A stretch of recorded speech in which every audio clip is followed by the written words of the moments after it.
Now here is a practical technique. The first thing you do, you must know exactly what you want in this world. When you know exactly what you want, make as lifelike a representation as possible of what you would see and what you would touch and what you would do and physically moving in such a state. For example, suppose I wanted a home, but I had no money, but I still know what I want. I, without taking anything into consideration, I would make as lifelike a representation of the home that I would like, with all the things in it that I would want. And then, this night, as I would go to bed, I would, in a state, a drowsy, sleepy state, the state that borders upon sleep, I would imagine that I am actually in such a house, that were I to step off the bed, I would step upon the floor of that house. Were I to leave this room, I would enter the room that is adjacent to my imagined room in that house. And while I am touching the furniture and feeling it to be solidly real, and while I am moving from one room to the other in my imaginary house, I would go sound asleep in that state. And I know that in a way I could not consciously devise, I would realize my house. I have seen it work time and time again. If I wanted promotion in my business, I would ask myself what additional responsibilities would be mine were I to be given this great promotion. What would I do? What would I say? What would I see? How would I act?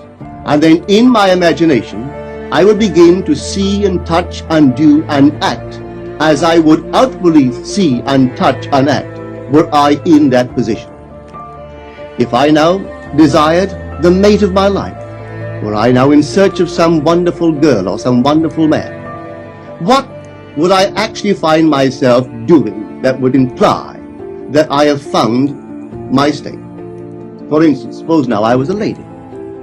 One thing I would definitely do, I would wear a wedding ring. I would take my imaginary hands and I would feel the ring that I would imagine to be there. And I would keep on feeling it until it seemed to me to be solidly real. I would give it all the sensory vividness I am capable of giving anything. And while I am feeling my imaginary ring, which implies I am married, I would sleep. This story is told us in the Song of Songs, or the Song of Solomon. It is said, "At night on my bed, I sought him whom my soul loveth. I found him whom my soul loveth, and I would not let him go, until I brought him into my mother's house, right into the chamber of her that conceived me." If I would take that beautiful poem and put it into modern English, into practical language, it would be this: while sitting in my chair, I would feel myself right into the situation of my fulfilled desire. And having felt myself into that state, I would not let it go. I would keep that mood alive, and in that mood, I would sleep. That is, taking it right into my mother's chamber, into the chamber of her that conceived me. You know, people are totally unaware of this fantastic power of the imagination. But when man begins to discover this power within him, he never plays the part that he formerly played. He doesn't turn back and become just the reflective light. From here on in, he is the affecter of life. The secret of it is to center your imagination in the feeling of the wish fulfilled and remain therein. For in our capacity to live in the feeling of the wish fulfilled lies our capacity to live the more abundant life. Most of us are afraid to imagine ourselves as important and noble individuals, secure in our contribution to the world, just because at the very moment that we start our assumption, reason and our senses deny the truth of our assumption. We seem to be in the grip of an unconscious urge, which makes us cling desperately to the world of familiar things and resist all that threatens to tear us away from our familiar and seemingly safe moorings. But I appeal to you to try it. If you try it, you will discover this great wisdom of the ancients, for they told it to us in their own strange, wonderful, symbolical form. But unfortunately, you and I misinterpreted their stories and took it for history when they intended it as instruction to simply achieve our every objective. You see, imagination puts us inwardly in touch with a world of states.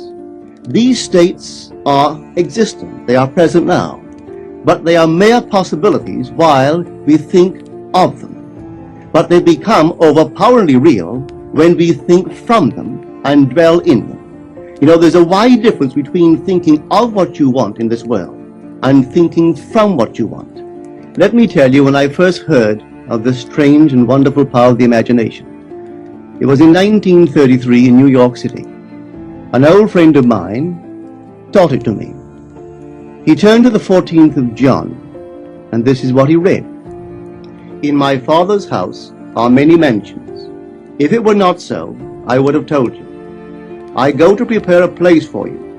And if I go and prepare a place for you, I will come again and receive you unto myself, that where I am, there ye may be also. He explained to me that this central character of the Gospels was human imagination. That mansion was not a place in some heavenly house, but simply my desire. If I would make a living representation of the state desired, and then enter that state and abide in that state, I would realize. At the time, I wanted to make a trip to the island of Barbados in the West Indies, but I had no money.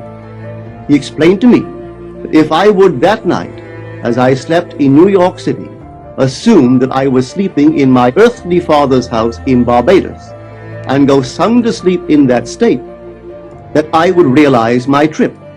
Well, I took him at his word and tried it. For 1 month, night after night, as I fell asleep, I assumed I was sleeping in my father's home in Barbados.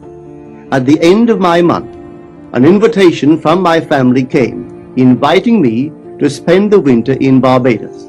I sailed for Barbados the early part of December of that year. From then on, I knew I had found this Savior in myself. The old man told me that it would never fail. Even after it happened, I could hardly believe that it would not have happened anyway. That's how strange this whole thing is. On reflection, it happens so naturally. You begin to feel or to tell yourself, well, it would have happened anyway.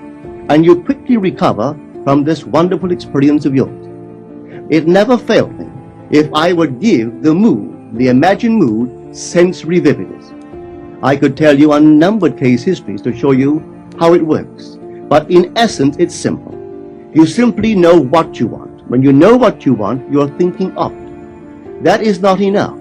You must now begin to think from it. Well, how could I think from it? I am sitting here, and I desire to be elsewhere. How could I, while sitting here physically, put myself in imagination at a point in space removed from this room and make that real to me? Quite easily. My imagination puts me in touch inwardly with that state. I imagine that I am actually where I desire to be. Now, can I tell that I am there? There is only one way to prove that I am there. For what a man sees when he describes his world is as he describes it relative to himself. So what the world looks like depends entirely upon where I stand when I make my observation. So if, as I describe my world, it is related to that point in space I imagine that I am occupying, then I must be there. I am not there physically, no, but I am there in my imagination. And my imagination is my real self. And where I go in imagination and make it real, there I shall go in the flesh also. When in that state I fall asleep, it is done. I have never seen it fail. So this is the simple technique on how to use your imagination to realize your every objective.